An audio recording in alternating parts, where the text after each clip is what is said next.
নামঘৰ নহয় বিদ্যালয়তে এজাক কণ কণ শিশুক দিয়া হৈছে সংস্কৃতি ৰক্ষাৰ আদিপাঠ।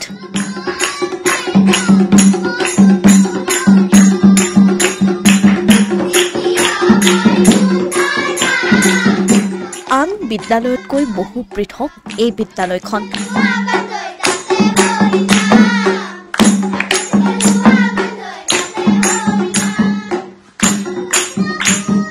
প্ৰতিদিনে বিদ্যালয়ত দেখা যায় সততে নেদেখা এক ব্যতিক্ৰমী দৃশ্য।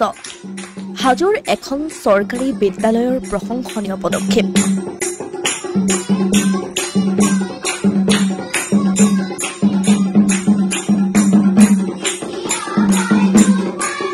আনুষ্ঠানিক শিক্ষাৰ সমান্তৰালকৈ হাজোৰ এখন বিদ্যালয়ত ছাত্ৰ ছাত্ৰীক দিয়া হৈছে সংস্কৃতি ধৰি ৰখাৰ শিক্ষাও।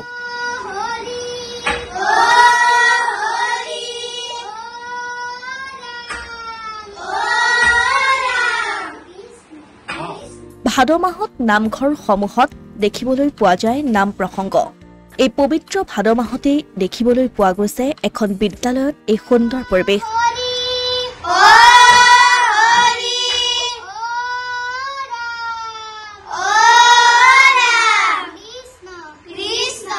বিদ্যালয়খনৰ প্ৰধান শিক্ষক আৰু ছাত্ৰ ছাত্ৰীসকলৰ এক যোগাত্মক কৰ্মই আজি বিদ্যালয়খনক চৰ্চাৰ কেন্দ্ৰবিন্দু কৰি তুলিছে। এইখন হাজো সমষ্টিৰ চৰকাৰী মাধ্যমৰ গৰমচুং প্ৰাথমিক বিদ্যালয়। বিদ্যালয়তকৈ সৰ্বশ্ৰেষ্ঠ মন্দিৰ একোৱেই হ'ব নোৱাৰে যেন তাৰেই প্ৰমাণ দাঙি ধৰিলে এইখন গৰমচুং প্ৰাথমিক বিদ্যালয়ৰ শিক্ষক আৰু ছাত্ৰ ছাত্ৰীয়ে। কোনোৱে যদি নেগেৰা বজায়, কোনোৱে ভক্তিমূলক নাম গায়। দিহানাম, নাগাৰা বাদন, তাল বাদনৰ প্ৰশিক্ষণ দিয়া হয় বিদ্যালয়খনৰ ছাত্ৰ ছাত্ৰীক। এইসকল কণ কণ ছাত্ৰ ছাত্ৰীক শিক্ষকসকলে প্ৰদান কৰে মহাপুৰুষ শ্ৰীমন্ত শংকৰদেৱৰ অমৰ সৃষ্টিৰ আদিপাঠ। হয়, ময়ো এগৰাকী সমাজ কল্যাণ বিভাগৰ অংগনবাদী ৱাৰ্কাৰ। সেই মৰ্মে মোৰো ইয়াত অৰিহণা যথেষ্ট আছে আৰু ইহঁতে এনেকুৱাকৈ এটা পদক্ষেপ লোৱাৰ কাৰণে ময়ো বহুত সুখী। সিহঁতৰ লগত ময়ো বহুত লাগি থাকোঁ, কষ্ট কৰি থাকোঁ। কাৰণ মধ্যাহ্ন ভোজনৰ সময়ত ল'ৰা ছোৱালীয়ে ঘৰত যায়। ঘৰত যোৱাৰ পিছত বহুত মানে কমপ্লেইন আহে, ল'ৰা ছোৱালী ঘৰত গৈ নাপায়, ৰাস্তাতে ঘূৰি ফুৰি থাকে। সেইকাৰণে আমাৰ ছাৰ দুগৰাকীয়ে এনেকুৱা এটা ছাৰ দুগৰাকীৰ নাম, আমাৰ স্কুলখনৰ নাম হৈছে গৰমচুং 191 নং গৰমচুং LP স্কুল। ছাৰ প্ৰধান শিক্ষক ছাৰ মাননীয় শ্ৰীযুত প্ৰাণেশ্বৰ হীৰা ডাঙৰীয়াদেৱ আৰু মাননীয় শ্ৰীযুত দয়াৰাম কলিতা ডাঙৰীয়াদেৱ, এখেতসকলৰ নেতৃত্বতে আমাৰ ল'ৰা ছোৱালীকেইটাই আধ্যাত্মিক দিশত অলপ আগবাঢ়িছে। মধ্যাহ্ন ভোজনৰ সময়ত সিহঁতে জিৰণি লয়। জিৰণি লোৱাৰ সময়খিনিত সিহঁতে বাহিৰত নাযায়, ইয়াতে গুৰুজনাৰ নাম কীৰ্তন কৰে। ময়ো তাত সহযোগ কৰোঁ। সিহঁতে বহুত মানে প্ৰফুল্লিত এইটো আগবঢ়াই নিয়াৰ কাৰণে।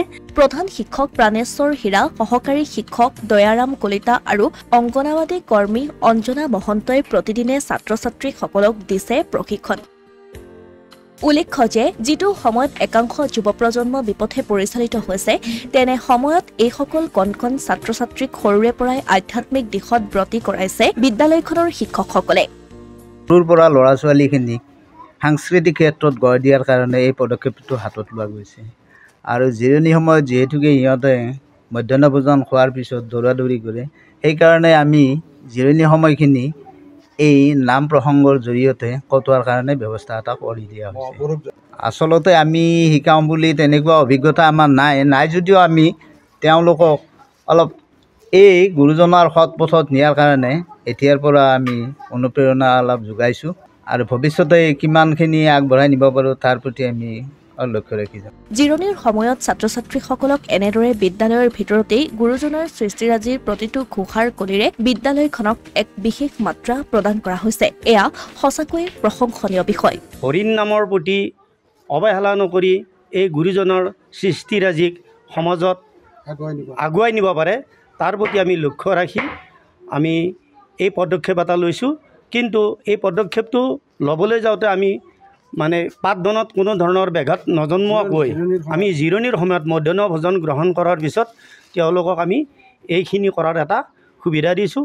নহ'লে তেওঁলোকে দৌৰা দৌৰি কৰি ইফালে সিফালে দৌৰা দৌৰি কৰে। আপোনালোক জানে সন্মুখত সেইটো মেইন ৰোড, গতিকে তাত তেওঁলোকে দৌৰা দৌৰি কৰিলে হয়তো কিবা এটা নঘটিবলগীয়া অঘটন ঘটিবও পাৰে। তাৰ প্ৰতি আমি লক্ষ্য ৰাখি তেওঁলোকক আমাৰ সন্মুখত যিখন মানে সভাঘৰ এটা আছে তাত বহুৱাই আমি এনেধৰণৰ পদক্ষেপটো লৈ আছোঁ। আৰু এইটো বৰ বেছি দিন হোৱা নাই, আমাৰ মাত্ৰ এসপ্তাহ 10 দিনমানৰ পৰা আমি এই মানে কাৰ্যসূচীটো হাতত লৈছোঁ। বিদ্যালয়বিলাকে এনেকুৱা পদক্ষেপ ল'লে ভাল হ'ব। নিশ্চয় ভাল হ'ব, কাৰণ আমাৰ অসমৰ যিটো কলা সংস্কৃতি তাক মানে সমাজৰ মাজত প্ৰতিষ্ঠা কৰাত সহায়ক হ'ব বুলি মই আশা কৰোঁ। অসমীয়া প্ৰতিদিন ডিজিটেল সংবাদ, হাজো।